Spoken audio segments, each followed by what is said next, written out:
No, not yet. Okay, so just hang on for a few more slides. We just want to add some other features before we talk about Rossby. The other features is wave setup. Okay, when waves break on a beach, they produce a wave setup, a rise in the mean water level above the still water elevation of the sea. And this effect can also add tens of centimeters to the sea level. Okay, there's a little sketch here, which you can see. And you, in terms of flooding, are not only concerned about the mean sea level.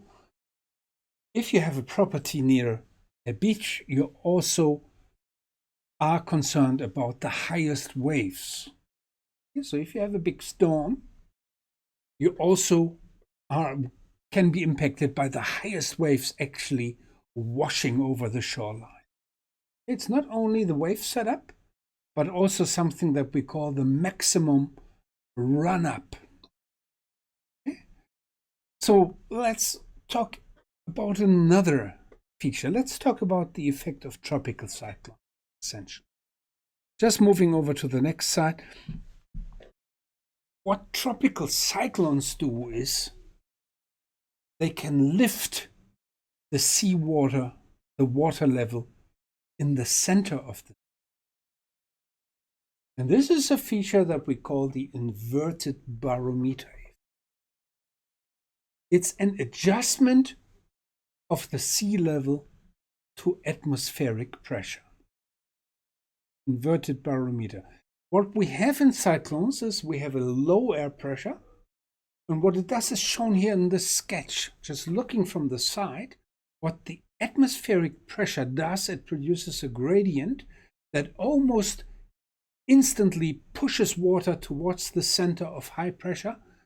And this causes a compensation, a balance, such that just a few meters below the sea surface, you actually have a balance between the atmospheric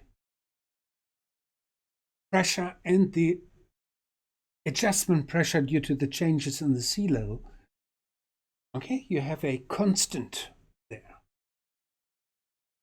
What it implies is that pressure gradients in the atmosphere, horizontal pressure gradients in the atmosphere, actually do not create currents in the ocean. Only the wind stress indirectly produces currents in the ocean through convergence, divergence of Ekman transfer.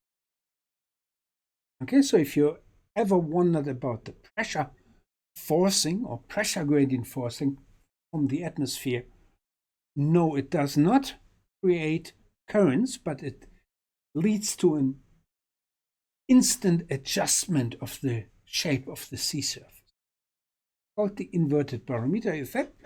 And what you can have is for strong cyclones, you can lift up the sea level by up to 1 meter in the center. Okay?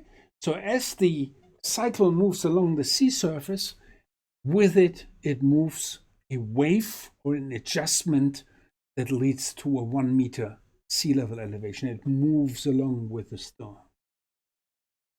Okay, and this is what you need to know. And this effect matters as the storm crosses the coastline. Okay,